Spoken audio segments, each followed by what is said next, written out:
BPNT dialihkan pada uang. Nah, itu seharusnya harus tepat sasaran, namanya keadilan, harus tepat sasaran yang menerima hak itu. Nah, itulah kesadaran yang masih belum kuat pada bangsa kita, khususnya masyarakatnya. Kalau sudah kena bantuan, padahal masih apa? Masih bisa, dalam artian tuh bisa bekerja, produktif, masih diberi kesehatan, bisa bekerja kaya, tapi seiso nerimo BPNT. Nanti waktu menerima BPNT, las melas, iya bang saya nggak punya gitu. Nah itulah yang masih ada pada apa budaya masyarakat bangsa kita. Jadi ada yang miskin tidak dapat. Nah itulah harusnya diberikan kesadaran kayak gitu tuh belum tumbuh. Harusnya berikan meskipun namanya itu ada di situ, jujur bilang karena saya sudah mampu dan saya bisa bekerja, saya masih usia produktif.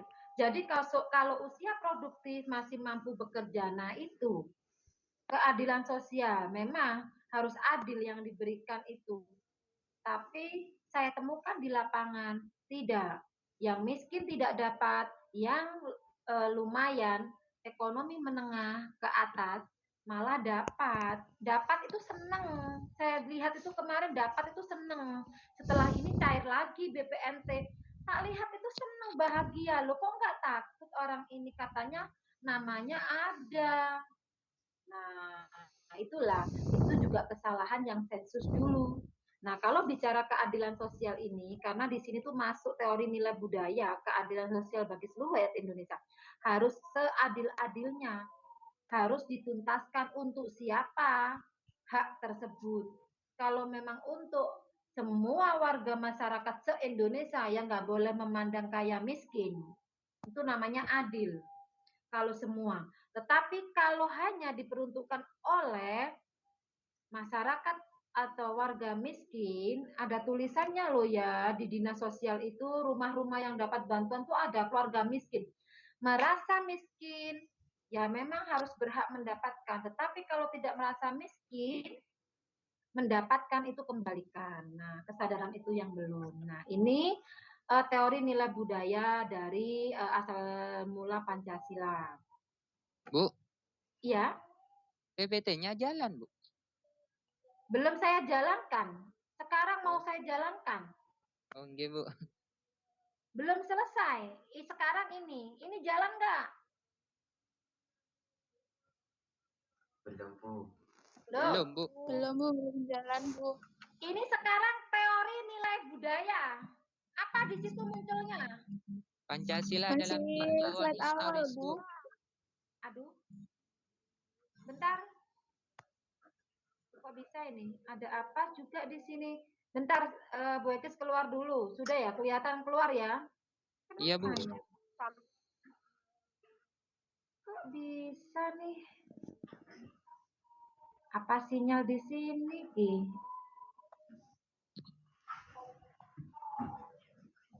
Ini. Nah, Kelihatan? yang sudah KB1 Nah, ini sudah, Bu. Bu. Ini yang barusan gue kesampaikan ini. Ini teori asal mula Pancasila yang mana diawali oleh teori nilai budaya yang dimiliki bangsa kita barusan. Teori nilai budayanya itu. Nah,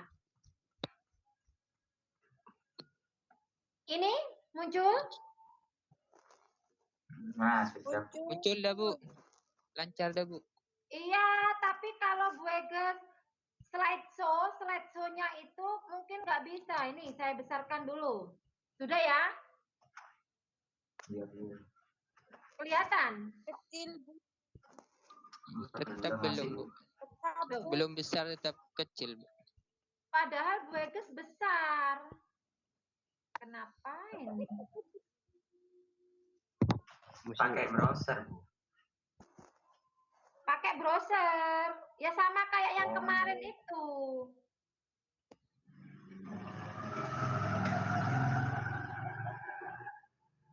Kayak yang kemarin. Nggak kelihatan ya? Nggak diperbaruin. Tetap, Bu, nggak jalan. Loh, belum saya jalankan. Nih. Bentar, Zoom, bentar. Rek. Bisa, Rek. Kayak apa? Bentar. Ini yang awal, kelihatan enggak? Iya, Bu. Ini yang awal Ya, Bu, kelihatan. jalan sudah, Bu. Nah, makanya. Terus yang ini, Bu Egis mau melanjutkan tadi kan teori nilai budaya. Sekarang asal mula Pancasila, dasar filsafat negara, kelihatan nggak? Kelihatan. Ya, Bu, kelihatan, Bu. Nggak usah di slideshow sudah. Nggak usah Nggak pakai usah di slideshow, slideshow. Bu. Nggak usah pakai slideshow-nya, gini Bisa, aja. Bu. Zoom aja, Rek. Emang iya.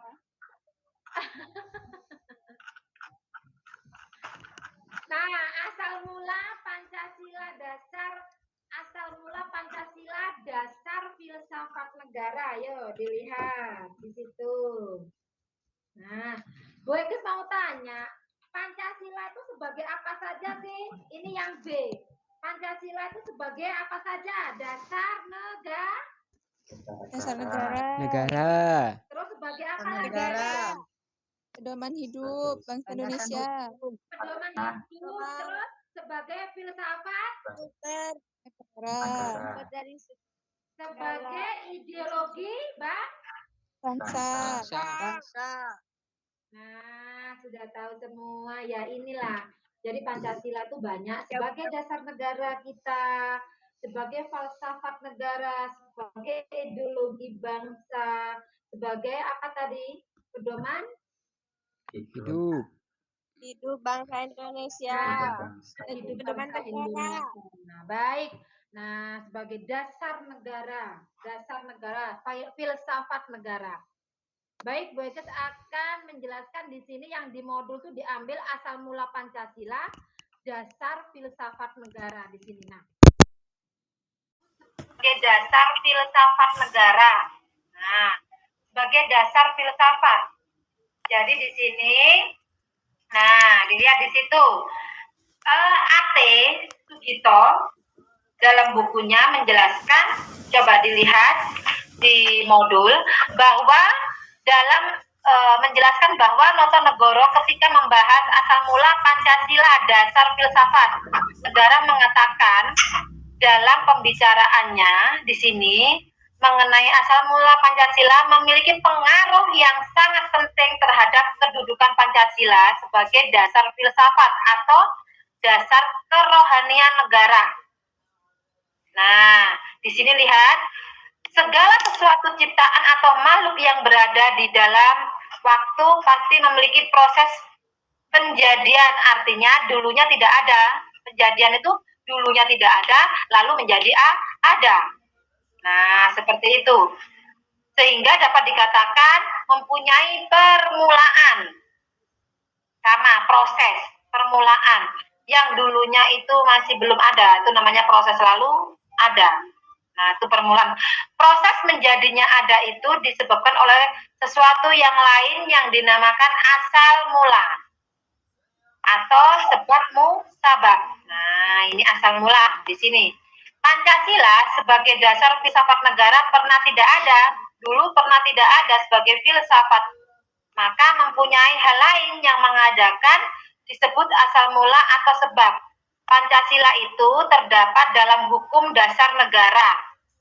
Terus, hukum dasar negara kita yang tertinggi. Jadi Pancasila itu hukum dasar negara. Di situ yang tertinggi yaitu apa? Di sini. Undang-undang dasar. Betul. Undang-Undang Dasar Negara Republik Indonesia 1945. Nah, yang mengatakan naskah merupakan naskah penjelasan terperinci dari proklamasi kemerdekaan. Nah, jadi di dalam undang-undang itu juga ada apa? Berisikan Pancasila yang terdapat pada alinea keempat. Nah, ada di dalamnya. Pancasila menjadi dasar filsafat negara tentu saja bersamaan dengan waktu. Nah, Pancasila menjadi dasar filsafat negara itu bersamaan dengan waktu ditetapkannya pembukaan UUD Negara Republik Indonesia Undang-Undang Dasar tahun 1945. Tanggal berapa? 18 Agustus. 18 Agustus, Bu. Itu penetapannya yaitu tanggal 18 Agustus 1945. Nah, itu apa?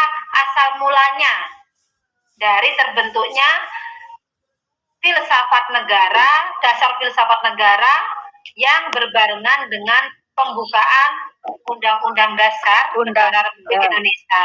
Jadi diingat-ingat nanti ketika ujian.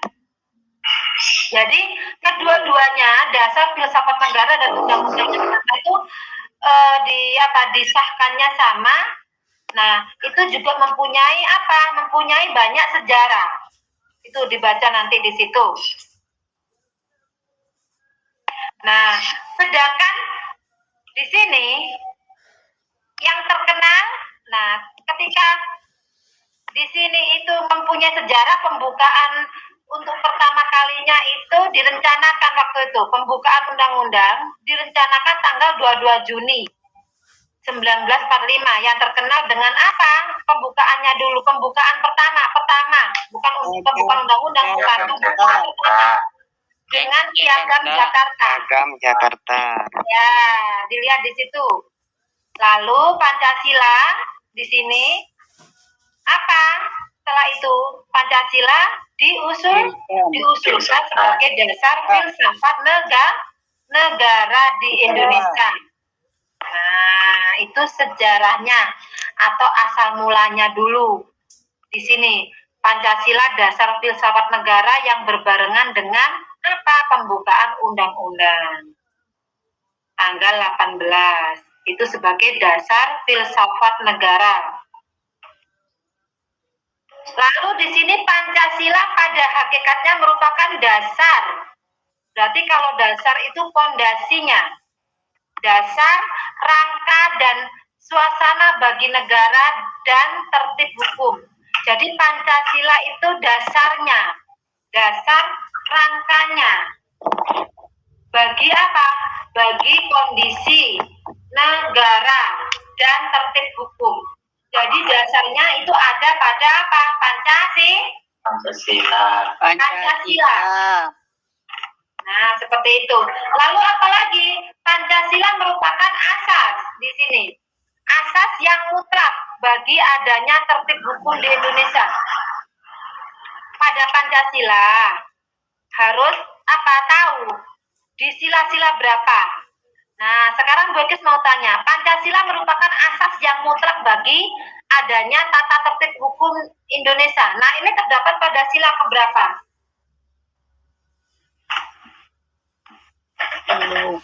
Pancasila merupakan asas yang mutlak. Nah, ini terdapat pada sila berapa? Kita harus tertib hukum. Kita harus mentaati hukum di Indonesia.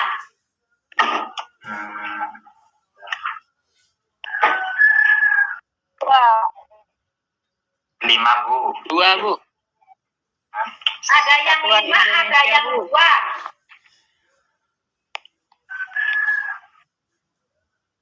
Kalau yang kedua, apa bunyinya? Kedua, kemanusiaan yang adil dan beradab. Kemanusiaan yang adil dan beradab. Kemanusiaan yang adil dan beradab. Kalau yang kelima tadi yang menjawab tadi keadilan sosial bagi rakyat Indonesia, Bu. Nah, keadilan sosial bagi seluruh rakyat Indonesia. Sedangkan ini tata tertib hukum. Tata tertib hukum itu masuk pada sila keberapa? Kalau kita kupas, memang ini harus ada butir-butir Pancasila. Di situ harus tahu kita. 5 harus itu. Keadilan sosial bagi rakyat itu kan mutlak, Bu. Semuanya harus adil. Itu tertib hukum. Nah, keadilan sosial itu mutlak harus adil. Tapi apakah di bangsa kita keadilan sosial itu sudah seadil-adilnya diterapkan? Tidak. Tetapi barusan bilang mutlak. Memang mutlak kalau keadilan sosialnya mutlak, tapi pelaksanaannya yang belum bisa. Tata tertib Persatuan hukum Indonesia, Bu. Sila ketiga. Apa barusan? Kenapa? Kenapa, Bu? Iya, menjawab apa? Kalau tertib hukum itu pada sila keberapa? Sila ketiga. Ada yang kedua, ada yang ketiga. Karena kalau ke satu nggak mungkin lah. Keempat Iya, masih Bu. ada harapan, Bu. Keempat masih ada Masih ada harapan, Bu. Keempat demokrasi itu masih masuk yang keempat ini. Kalau hukum masuk yang keberapa? Kalau demokrasi masuk keempat. Kelima, Bu, kalau saya. Bu, Persatuan Indonesia. Nah, ada yang kedua. Ayo, yang pas yang kemana ini? Untuk Yang ketiga aja dah, Bu. Oh gitu. Bu, pokoknya yang kedua ada, Bu. Tuh, gitu. Dua, Bu, dua. Yang pertama. Soalnya Nah, hampir itu. mirip-mirip, Bu. Tertib hukum. Kedudukannya pada berapa? Ayo. Pada sila keberapa? Nyerah, Bu. Kok bisa nyerah ya? Boleh 2 salah 5 salah 3. Angkat siapa? Oh, kurang benar maksudnya, Bu. Bu. Baik. Pancasila itu merupakan sumber dari segala sumber hukum. Jadi hukum yang ada di dunia tidak boleh bertentangan dengan Sila. Jadi Pancasila itu merupakan sumber dari segala sumber hukum. Nah, di sini Pancasila merupakan asas yang mutlak. Jadi sila ke-1 sampai ke-5 itu merupakan semuanya berisikan tertib hukum. Karena Pancasila merupakan sumber dari segala sumber hukum. Segala sumber hukum itu Pancasila. Sumber dari segala sumber hukum. Lo lupa, dulu kan di episode gitu. Iya, Bu. Iya, Bu, lupa, Bu. Pancasila adalah sumber dari segala sumber hukum. Nah, kalau di sini tertib hukum ya semua. Pancasila berarti ada 5 sila, 5 itu semuanya di situ. Sila 1 sampai 5, Bu. Terkecoh tadi, Bu. Kedudukan Pancasila ini, kedudukan Pancasila sebagai sumber dari segala sumber hukum Indonesia ini di bawahnya. Iya, Bu. Iya, lupa, Bu. Udah dibaca tadi. Setelah itu, Pancasila tercantum dalam ketentuan hukum tertinggi yaitu pembukaan Undang-Undang Dasar 1945. Nah, inilah asal mula Pancasila sebagai dasar filsafat negara di sini. Asal mulanya di sini bahwa Pancasila itu pondasi atau dasarnya untuk apa? Suasana bagi negara dan tertib hukum. Pancasila itu asas yang mutlak. Kedudukan Pancasila sebagai sumber dari segala sumber hukum. Lalu tercantum dalam tertib hukum tertinggi yaitu pada pembukaan. Nah, itu asal mulanya. Asal mula di sini. Nah, kelihatan ini sekarang asal mula Pancasila secara budaya kelihatan enggak? Belum jalan, Bu. Slide-nya, Bu. Belum, Bu. Masih filsafat, Bu. Oh, alah, Masih kenapa? ditekan sama filsafat, Bu. Kok Masih nggak asal bisa mula lagi? Bentar. Mendung mungkin nggak, Bu? Apa Ya, punya iya, gue? Bu. Sinyalnya tak, enggak. Kelihatan enggak ini? Kalau diginikan, ini enggak pakai slideshow-nya. Kelihatan. Kelihatan, Bu. Jalan, Kelihatan, Bu. Jalan kalau kayak Sudah, gitu, Bu. Jalan. Baik, ini asal mula Pancasila secara budaya. Tadi asal mula Pancasila dasar sebagai filsafat. Sekarang Pancasila secara budaya seperti apa asal mulanya. Nah, baik, Kita lihat di sini, kita cermati dulu yo. Saya slideshow-kan juga. Nah ini. Dilihat nanti dari asal mula ini mungkin ada yang bisa menjelaskan. Mencoba Bu, saya mau menjelaskan dari asal mula Pancasila secara budaya. Hafid Bu. Jangan takut salah. Hafid Bu. Siapa? Hafid. Habib mau apa? Mau ngejelasin Bu, katanya disuruh ngejelasin Bu. Ya, ayo. Ayo. Ya Bu, ntar Bu. Asal mula Pancasila secara budaya. Yang pertama, Pancasila secara budaya merupakan kristalisasi nilai-nilai yang baik-baik.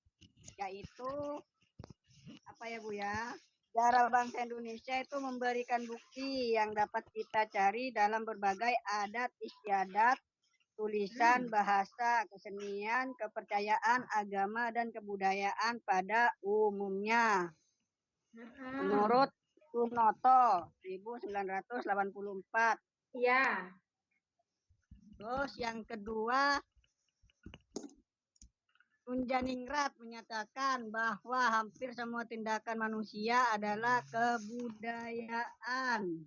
Ya. Artinya? Ya, Bu. Terus yang ketiga, di Indonesia memiliki banyak suku bangsa dan kebudayaan. Hal itu sudah tercermin di berbagai negara, antara daerah satu dan daerah lain. Ya. Contohnya aja kayak Lumajang, Situbondo, Probolinggo, itu kan berbahasa yang beda sudah Bu. Ada yang Osing, ada yang Madura halus, itu.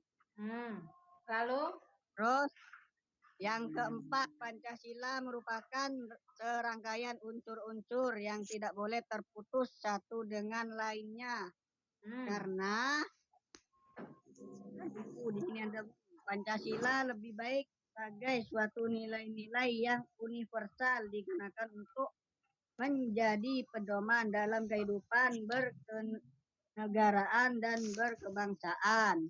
Nah, terus yang keenam, maka Pancasila ada untuk menyatukan segala perbedaan yang ada, seperti yang tertulis dalam Pancasila sila ketiga, yaitu Persatuan Indonesia. Baik anak-anak, terima kasih Bu. Ya. Sudah tadi. Baik. Di sini, nah Pancasila secara budaya merupakan kristalisasi nilai-nilai yang baik. Jadi dengan adanya Pancasila di sini tuh pemersatu. Karena keberagaman budaya yang dimiliki bangsa Indonesia bisa menyatukan. Nah, apalagi Pancasila di situ kalau kita lihat yang dicengkram di burung Garuda, Bhinneka Tunggal Ika, ya kan? Nah, dalam Pancasila itu ada tulisan Bhinneka Tunggal Ika, berbeda-beda tetapi tetap satu jua. Nah, itu yang menunjukkan keberagaman budaya. Perbedaan, makin banyaknya budaya-budaya yang ada di bangsa Indonesia, tetapi kita masih bersatu, tetap utuh, berbeda-beda tetapi tetap satu jua. Nah, disinilah bahwa Pancasila itu secara apa? Secara budaya itu sudah terbukti di situ dengan banyaknya keberagaman. Dan juga di sini Kuncoro Ningrat ini memang ahli di bidang sosiologi ya. Kalau enggak sosiologi ini antropologi tentang masyarakat, memang budaya masyarakat. Kuncoro Ningrat juga menyatakan bahwa hampir semua tindakan manusia adalah kebudayaan. Jadi perilaku tindakan yang dilakukan itu tidak jauh dari kebudayaan. Misalkan adat istiadat yang dimiliki setiap daerah. Nah, ini yang dinamakan tindakan manusia. misalkan di Tengger, Kasodo. Nah, itu kan tindakan manusia. Di sana meyakini bahwa Kasodo itu budaya yang di Tengger ya, rame di sana. Nah, itu kan berangkatnya juga dari apa? Dari budaya adat istiadat. Ini yang disampaikan oleh Kuncaraningrat. Nah, seperti itu. Petik laut. Nah, itu juga budaya, tindakan manusia. Nah, ini benar adanya. Lalu di Indonesia itu memiliki banyak suku, bangsa, dan kebudayaan. Ini juga benar adanya. Sehingga asal mula Pancasila secara budaya ya ini. Ada 5 ini. Nah, memiliki banyak suku, bangsa tadi, dan kebudayaan. Jadi kita itu kaya. Bangsa Indonesia itu paling banyak suku, bangsa, dan kebudayaannya dibandingkan dengan negara yang ada di luar suku kebudayaannya. Kalau sudah suku bangsanya aja banyak, bagaimana dengan kebudayaannya? Karena setiap suku bangsa itu mempunyai budaya masing-masing. Misalkan sekarang Jawa, budayanya Jawa apa saja di dalamnya. Nah, misalkan di situ budaya apa? Turun tanah pada orang Jawa. Untuk bayi yang berusia 7 bulan. Nah, itu ada, itu budaya juga banyak. Itu masih satu suku. Belum suku yang ada di Papua. Nah, ini. Terus Pancasila merupakan serangkaian unsur, tidak boleh terputus satu dengan yang lain. Nah, Pancasila ini tadi yang menjadikan pemersatu dengan adanya Pancasila dari sila ke-1 sampai ke-5, itu memang serangkaian yang saling keterkaitan. Jadi tidak boleh sampai terputus-putus. Kalau terputus dan memang tidak boleh, dan Pancasila pun tidak bisa tergantikan. Dulu perjuangan sampai detik-detik pengesahan Pancasila itu perjuangan para pahlawan itu sangat benar-benar memperjuangkan antara hidup dan mati. Kalau memang dulu para pahlawan tidak memperjuangkan Pancasila akan gampang, karena dulu negara kita sudah ada kan seperti S30 SPKI, G30 SPKI itu. Nah, itu tujuannya apa? Komunis masuk. Nah, inilah untuk menggantikan komunis, bukan Pancasila lagi sebagai dasar negara itu. Komunis. Nah, tapi Pancasila ini sakti. Makanya ada kan Pancasila sakti. Monumen Pancasila sakti. Pancasila ini sakti, tidak bisa tergantikan. Nah, ini. Jadi serangkaian ini harus apa? Harus ada serangkaian yang nyata, tidak boleh terputus ini dengan yang lainnya. Harus benar-benar menjalankan semua yang ada di Pancasila ini. Sila-sila yang terdalam, termasuk dalam Pancasila itu, dari sila ke-1 sampai ke-5 tuh harus benar-benar kita jalankan dalam kehidupan sehari-hari. Nah, lalu Pancasila adalah untuk menyatukan segala perbedaan, benar. Perbedaan di sini Pancasila lah yang bisa menyatukan. Nah, dengan sila ke-1 misalkan. Apa? Tentang religi. Tentang kepercayaan terhadap Tuhan Yang Maha Esa. Kemarin Bu Eka sudah menyampaikan bahwa di negara kita itu ada 6 agama yang sudah diakui. Nah, ke-6 itu kita tidak boleh bahwa ada salah satu agama yang terbaik, agama sing api, agama kono sing api, agamanya satunya bilang api, agama satunya bilang bagus, sehingga apa, rebutan, sehingga jadi peperangan antar agama. Nah, itu yang tidak boleh. Tapi buktinya di Indonesia bagaimana? Nah, itu pemersatunya adalah Pancasila. Dengan ke-6 agama tersebut hidup rukun, saling menghormati, saling memiliki toleransi yang tinggi. Nah, itu sudah kelihatan pada bangsa Indonesia. Seperti itu. Untuk menyatukan segala perbedaan. Seperti yang tertulis ini pada sila ketiga persatuan.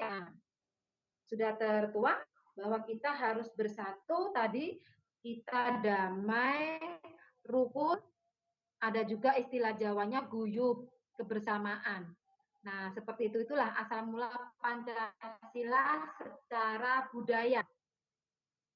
Jadi intinya negara kita, bangsa Indonesia itu kaya kaya akan budaya, keanekaragaman budaya itu dimiliki oleh bangsa. Nah, itu. Baik, sebelum kita pada KB2, mungkin ada yang ditanyakan asal mula Pancasila dilihat dari apa tadi asal mulanya yang KB1? Dari budaya. Nah, asal mulanya, teorinya dari nilai budaya sebagai dasar filsafat negara. Lalu asal mula Pancasila secara budaya. Yuk, mungkin ada yang ditanyakan, silakan. Bu, mau tanya ini Bu. Tadi Ya. kan Ibu jelaskan asal mula Pancasila secara budaya. Sedangkan di budaya Indonesia ini kan banyak Bu ya. Kemarin sempat tadi itu ada privilege ya Bu ya. Jadi setiap manusia. Jadi bentar Mas, suaranya kok mantul. Saya pakai handset dulu. Suaranya jenengan bentar.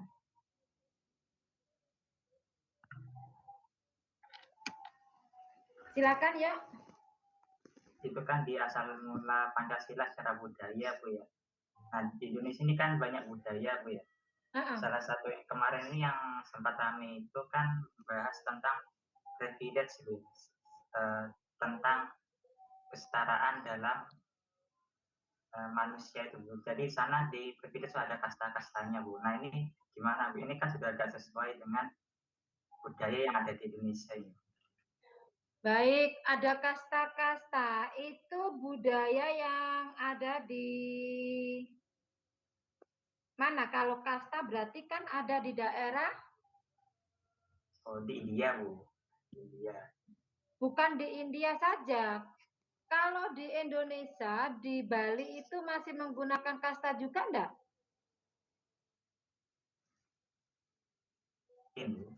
Di Bali itu sebagian menggunakan kasta, sebagian tidak menggunakan kasta. Kalau kasta yang kemarin, karena Bu Egis menanyakan, itu masih menggunakan seperti nama, misalkan Ida Ayu. Saya tanyakan, nama itu membawa kasta. Kalau Ida Ayu itu kastanya tinggi. Kalau tidak salah itu kesatria atau brahmana. Itu baru saya lihat, oh gitu. Jadi nama yang ada di Bali itu menentukan kasta. Nanti ada juga yang sudah tidak membawa kasta di Bali, tapi ada. Nah, seperti itu. Jadi masih ada. Lalu tadi ini Mas Bagus yang tanya ya, karena saya nggak kelihatan di sini. Ya Bu. Nah, Mas Putu gede bagus Bu. Oh, Mas Bagus itu juga namanya di sana ada. Betul itu tadi. Katanya Putu gede bagus. Kok bisa-bisa aja ini ngasih nama. Nah, Bagus dari Bali, Bu. Hah? Mas Bagus Mas Bagus dari siapa Bali, namanya? Bu. Loh, Bagus siapa ya ini ya? Bagus. Made Bagus di Laksono Bu. Loh, siapa? Made Bagus? Bukan Bu, Bagus di Laksono Bu. Oh. Ngasal-ngasal itu Bu. Bukan, Mas Bagus itu kalau nggak salah kemarin dari mana ya? Jember ya? Iya Bu. Nah, Dari Gianyar itu Bu. Dari Gianyar. Baik, lalu tadi yang ditanyakan Mas Bagus gimana? Yang ditanyakan masalah kasta di Indonesia, bukan hanya di India, Mas. Terus? Iya Bu, itu kan bertentangan ini Bu, kemanusiaan adil beradab, di mana ini bertentangan dengan sila berapa? Sila kedua ya? Iya Bu. Bertentangan dengan sila kedua kemanusiaan yang adil beradab. Lalu? Nah itu bagaimana Bu? Kan kemarin juga sempat dibahas tentang privilege itu Bu. Jadi anaknya orang kaya itu beda sama orang biasanya gitu. Kemarin membahas apa Mas Bagus? Tentang apa? Ini Bu, kesetaraan Bu, kesetaraan gender Bu.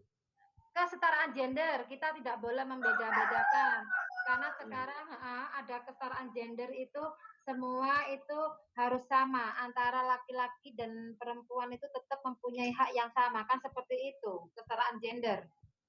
Nah, lalu sekarang masalah kasta yang ditanyakan Mas Bagus, apakah ini sangat bertentangan dengan kemanusiaan yang adil dan beradab? Nah, itu bagaimana? Baik, kalau kita memang mengacu atau kita berpedoman dengan dasar negara yaitu Pancasila.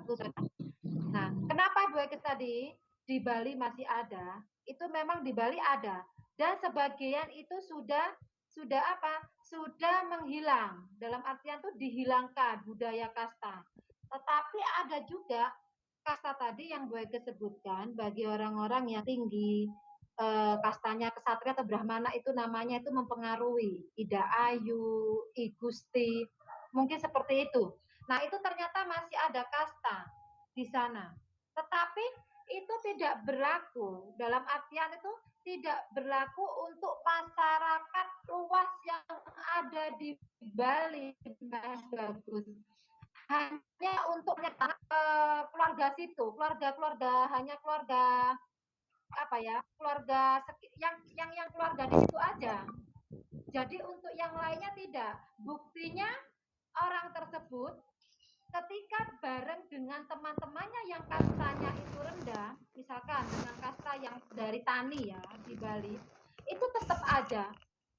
Dalam artian tetap itu tidak harus dari ini apa tuh kan kasta rendah katanya di Bali itu seperti itu. Tetap dia tidak harus apa ya istilahnya itu tidak harus ya sama lah, tidak harus dibedakan dalam sekolahnya itu. Nah, berarti kasta tersebut hanya diberlakukan pada keluarganya mereka. Ketika dia ada di masyarakat, di luar sekolah, itu tidak ada. Dan jadi namanya Ida Ayu tadi tetap bareng-bareng semuanya dengan teman-temannya yang dari kalangan biasa. Seperti itu. Jadi kastanya hanya di internal keluarganya. Untuk di masyarakat yang luas itu tidak berlaku kasta. Jadi kalau misalkan dikaitkan dengan sila kedua bagaimana dengan sila kedua itu tidak menyai. Jadi dalam artian di sini yang dikaitkan dengan sila kedua itu memang tidak hanya dilakukan intern keluarganya sendiri. Nah, seperti itu. Jadi tidak ada ketika dia dengan teman-temannya membaur sama. Tidak ada yang namanya pembedaan. Di sekolah pun tidak ada. Ayo yang dari kasta ini di sini tidak. Tetap sama di situ. Mempunyai hak pendidikan yang sama. Semuanya seperti itu. Jadi tidak ada di sini ya, Mas. Bagaimana dengan kasta? Dengan kasta yang ada di Bali tadi, nah itu ternyata masih ada di intern keluarga. Untuk di luas di Bali yang lebih luasnya mungkin masyarakat yang luas itu sudah mulai berkurang, sudah tidak ada. Semua itu membaur bareng semua seperti itu. Jadi ini jadi dengan kemanusiaan yang adil dan beradab, sila kedua di sini apa ya tidak ada pertentangan karena memang mereka di luar ketika di luar itu tidak ada pembedaan tidak seperti zaman dulu zaman kerajaan coba kalau dari apa keluarga raja bagaimana orang-orang yang tani itu menyembahnya bagaimana hormatnya sekarang tidak dalam artian tidak itu sejajar sama pendidikan pun haknya yang diberikan tuh sama tetapi ketika dia kembali pada keluarganya intern keluarganya memang dia masih menggunakan kasta dalam intern keluarga tersebut meskipun keraton gitu sama ibu ya keraton yang ada di Jogja dan Solo itu nah, Jogja yang Solo itu apakah mereka sekolahnya sendiri? Tidak kan? Sekolahnya mereka membaur. Hanya mereka di dalam sendiri itu. Misalkan kalau di dalam kerajaan di Jogja itu hanya di Jogja di internnya keluarga memang. Tetapi ketika keluar, ketika dia dengan teman-teman, misalkan kayak anaknya Sri Sultan Hamengkubuwono, dia kuliah di luar, itu nggak disembah-sembah sama temennya. Enggak, biasa aja.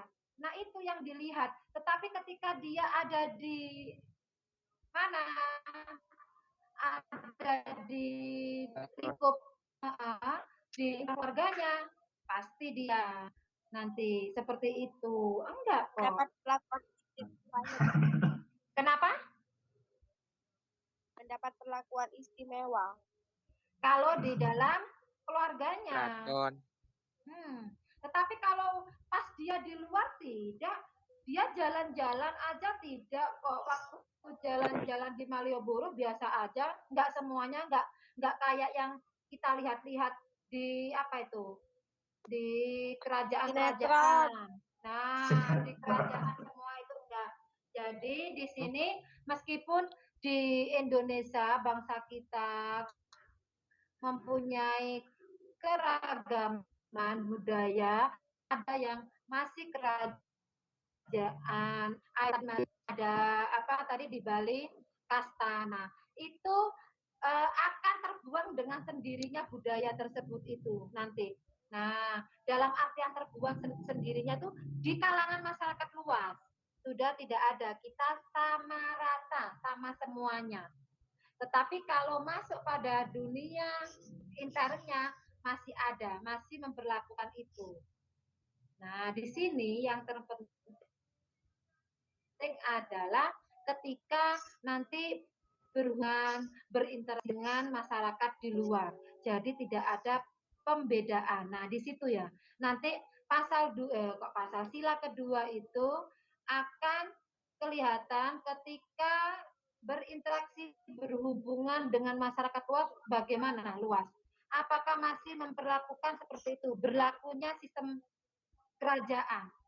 Nah, jika masih berlaku seperti itu, berarti itu pemaksaan. Pemaksaan seseorang harus apa? Harus apa ya? Harus menghormati sampai segitunya. Kan seperti kerajaan, tetapi buktinya tidak. Karena kenapa Bu Ekes bicara seperti ini? Karena temannya Bu Ekes yang tadi Bu Ekes sudah bisa menyebutkan namanya Ida Ayu, Gusti kayak gitu, ketika dia sekolah membaur semuanya. Cuman nanti ketika dia pulang pada keluarganya, nah itu diberlakukan istimewa seperti itu. Jadi di sini yang dilihat adalah bagaimana ketika manusia itu berinteraksi berhubungan dengan masyarakat luas. Kalau di situ tidak terjadi apa-apa, masih biasa sejalan, tidak ada yang namanya tadi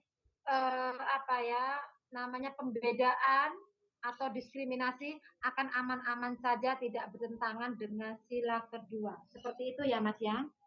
Oke Bu, terima kasih Bu. Baik, ada yang ditanyakan lagi? Itu Mas Bu, bagaimana pandangan terhadap konflik di Timur Tengah dan Indonesia itu kan mengapa berbeda itu? Timur Tengah dan di Indonesia? Iya Bu. Konflik Papua kah dong? Lah iya itu. Papua Merdeka. Oh, di Timur Tengah ya, bukannya di Papua. Iya itu Bu. Papua Bu. Gerakan Papua Merdeka itu. Gerakan Papua Merdeka, GPM, atau kemarin ada istilah baru juga, apa itu? KKB. KKB, bener, ayo bener. Nah, KKB itu apa? Kelompok bersenjata itu apa? Iya, saya tahunya kelompok bersenjata itu aja, karena satunya nggak tahu yang pertama kelompok komunis, kelompok kriminal bersenjata Bu. Apa? Kelompok kriminal bersenjata. Betul. Kelompok kriminal bersenjata. Sekarang ada lagi. Kalau dulu ada namanya tuh Papua Merdeka, sekarang KKB. Nah, bagaimana dengan KKB itu Bu? Tadi tanya. Nah, itu kan berarti di sini budaya, kan Papua. Nah, dalam Papua sendiri ada itu tadi KKB. Nah, itu bagaimana Bu? Apakah tidak bertentangan dengan Pancasila? Nah, itu sangat bertentangan dengan Pancasila. Nah, sangat bertentangannya kenapa? Karena di sini KKB itu benar, itu warga Indonesia yang mana? KKB itu istilahnya itu ada yang apa? Yang memperkuat. Nah, betul. Ada yang memboncengi, ada yang memperkuat, ada yang mencuci otaknya. Yang harus membenci, ingin merdeka, ingin keluar dari Indonesia. Nah, seperti itu ada yang apa? Mencuci otaknya. Halo, ya? Apa? Kayaknya barusan ngomong. Siapa yang ngomong? Dalangnya itu, Bu. Enggak, ada. Barusan suaranya ada kayak ngomong ya, apa ya, Bu gitu, enggak tahu siapa. Bener barusan. Enggak ada ya? Nah, itu tadi ada yang mendalangi semua. Sehingga apa? Di situ timbullah rasa kebencian-kebencian. Nah, itu yang kita takutkan. Apa? Musuh antar apa? Musuh dari dalam bangsa sendiri. Di Aceh juga ada, di Papua juga ada. Nah, itu bagaimana? Apakah sangat bertentangan? Sangat bertentangan dengan Pancasila. Itu namanya melanggar hukum yang ada di bangsa Indonesia. Nah, siapa yang melanggar hukum? Berarti dia yang harus menerima sanksi hukuman. Iya, sanksi dan hukuman yang berlaku di Indonesia. Jadi harus tegas. Kayak kemarin korbannya itu dari aparat TNI beserta istri. Nah, itu harus ditindak tegas kita. Tetapi yang menindak tegas di sini itu masih apa? Masih mempertimbangkan adanya HAM, hak asasi manusia. Jadi ketika para aparat mau membunuh KKB itu masih apa? Mempertimbangkan HAM. Karena apa? Karena takut kena HAM. Membunuh itu kena HAM, hak asasi manusia, tidak boleh. Nah, itulah yang jadi pertimbangan-pertimbangan. Sedangkan KKB akan tetap merajalela karena KKB itu tidak adanya berlaku HAM tadi. Tidak ada KKB itu karena ingin apa? Ingin memusnahkan, ingin menghancurkan yang mana nanti bisa merdeka sendiri Papua. Nah, seperti itu. Jadi benar-benar bertentangan dengan sila Pancasila di sini. Nah, ini adalah bagaimana pemerintah harus bertindak tegas.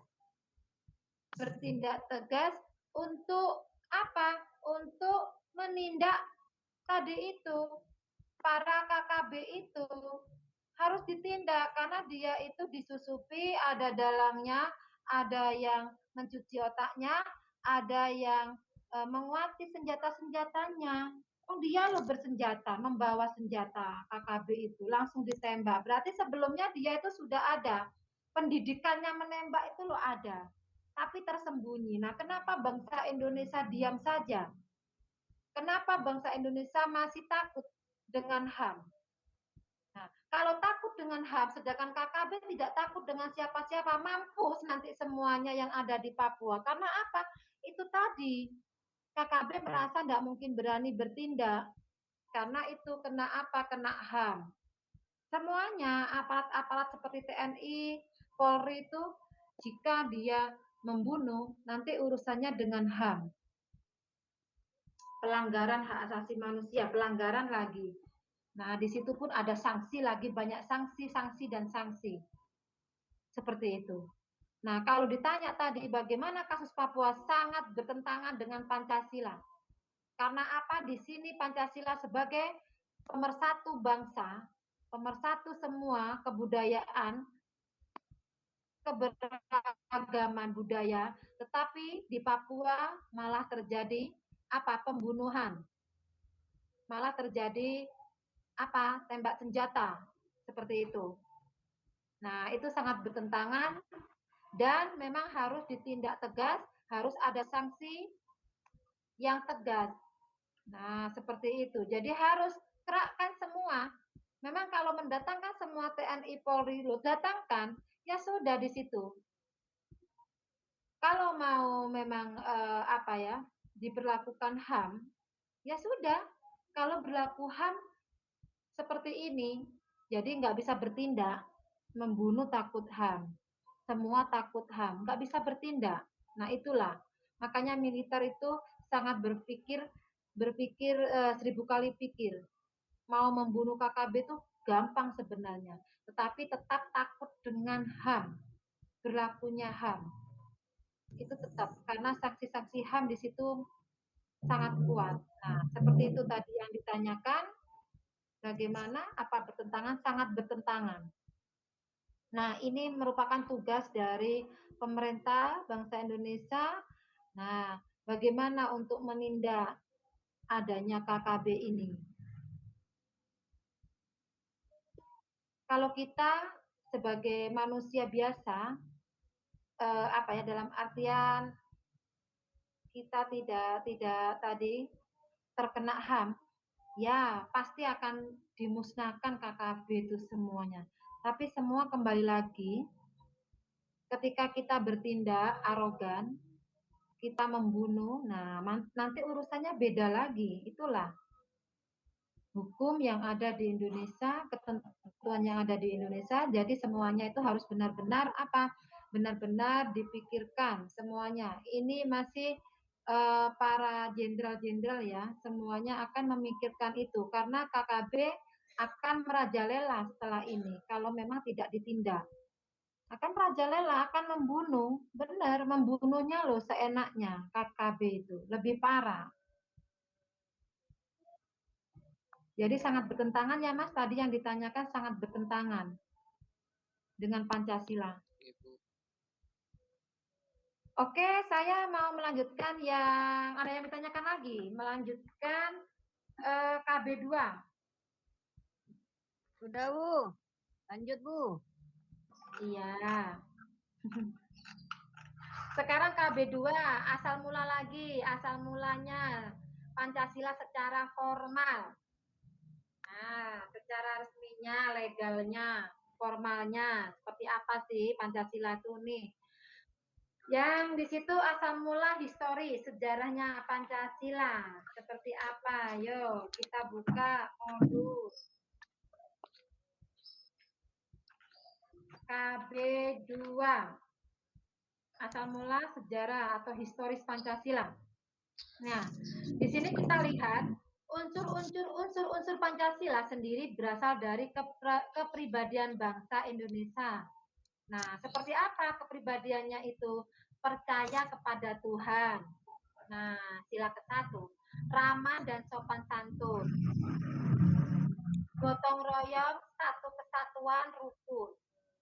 Bersikap demokrasi, bersifat sosial dan keadilan. Nah, ini unsur Pancasila sebagai kepribadian bangsa Indonesia. Kepribadian yang baik bangsa Indonesia seperti ini. Kita mempunyai percaya adanya Tuhan, berarti mempunyai agama dan kepercayaan masing-masing setiap masyarakat atau warganya.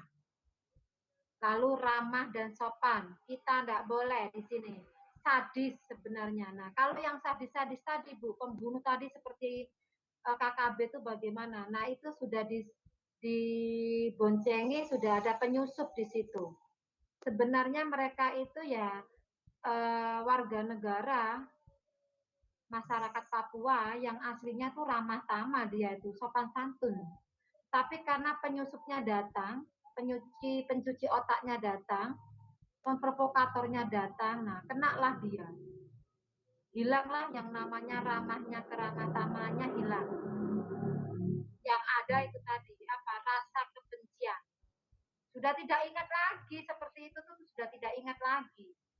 Karena sudah itu tadi sudah dimasuki hal-hal kebencian terus. Jadi tidak ada lagi. Nah, lalu bagaimana warga atau masyarakat Indonesia? Gotong royong, iya, gotong royong, suka gotong royong membantu. Ketika tetangganya membutuhkan bantuan, ketika tetangganya misalkan merombak atau membuat pos kamling atau apa, nah di situ gotong royong. Gotong royong diselesaikan bersama-sama. Nah, itu muncul, nampak, sangat nampak. Nah, inilah masyarakat atau warga bangsa Indonesia. Terus satu kesatuan di sini. Nah, satu kesatuan. Jadi bersatu semuanya dari Sabang sampai Merauke itu menjaga satu kesatuan. Jadi tidak boleh adanya diskriminasi, satu kesatuan tetap utuh. Misalkan dari Papua mau menuntut ilmu ke Pulau Jawa, nah itu satu kesatuan, kita tetap itu saudara, tetap saudara, tidak boleh kita diskriminasi, menghina. Loh, orang hitam apa, kayak rambut keriting apa misalkan. Nah, kalau ada yang seperti itu akan terjadi apa? Permusuhan ya, perang. Itu terjadi di waktu itu di Malang. Karena Bu Ekes waktu itu kuliah dan memang tahu di situ. Nah, itu karena dihina. Orang Papua di situ sekolah di Malang. Nah, di situ ada asramanya orang Papua. Nah, warga di sekitar situ orang Malang menghina lah. Katanya orang Papua tuh pembuat keramaian, rame di situ, mengganggu minum-minuman. Nah, memang budayanya, budaya seharusnya orang Papua itu harus ada orang tersendiri ya, dari Papua sendiri yang harus bisa memberikan, mengingatkan. Nah, ternyata tidak ada waktu itu, minum-minuman lah dia, rame, hura-hura di situ. Merasa terganggu masyarakat sekitar. Akhirnya dibilangin lah, seperti monyet, kayak apa, sudah dalam artian tuh sudah hitam, seperti monyet kelakuannya. Nah, seperti itu tidak terima sehingga sudah Papua ngamuk. Setelah itu langsung di situ orang-orang sekitar situ juga ngamuk. Wah, bentrok, sudah rame, jalannya nggak bisa dilewati waktu itu. Waktu Bagus juga mau pulang, takut lah semua pada apa, lari. Karena apa? Kadang salah sasaran. Namanya orang sudah marah, amarahnya tinggi, siapa saja disabet, sudah dibunuh. Makanya waktu itu seperti itu. Jadi kita tidak boleh yang namanya menghina suku yang lainnya. Nah, seperti itu, rukun, harus rukun. Nah, bersifat demokrasi tadi itu, harus demokrasi, harus kita sebagai warga yang baik, bagaimana kita bermusyawarah menyelesaikan sesuatu dengan musyawarah demokrasi. Nah, bersifat sosial dan keadilan. Sosial, kita harus sosial, mempunyai rasa empati, mempunyai rasa empati dan adil. Sosial itu seperti itu, membantu, empati ketika ada teman yang mengalami penderitaan, musibah, kita harus mempunyai sifat sosial yang tinggi, empati. Jadi kita merasakan kesedihan juga. Terus adil, diberikan secara adil bantuan-bantuan dari negara. Nah, ini dari kelima ini yang terdapat pada Pancasila ini. Unsur-unsur ini yang apa? Mendasari dari kepribadian bangsa Indonesia yang tidak dimiliki oleh bangsa lain. Nah, ini historinya Pancasila. Menjadikan apa? Kepribadian bangsa Indonesia. Ciri khas kepribadian bangsa kita. Tidak bisa dimiliki bangsa lain. Tidak tahu bangsa lain mempunyai kepribadian seperti apa. Nah, seperti itu.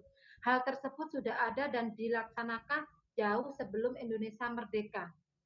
Jadi seperti ini, adanya kepercayaan mempunyai Tuhan itu sudah dilakukan. Ramah sopan santun itu dulu sudah dilakukan ini sebelum Indonesia merdeka. Jadi masyarakat atau bangsa Indonesia itu sudah mempunyai hal itu. Kegotong royongan itu ada, mulai nenek moyang itu sudah punya rasa kegotong royongan, saling membantu, guyup. Nah, seperti itu tuh asal mula dari Pancasila yang berasal dari kepribadian bangsa Indonesia. Nah, jalan nggak ini slide-nya? Enggak, Bu. Lah kok, oh alah, nggak jalan, bentar-bentar.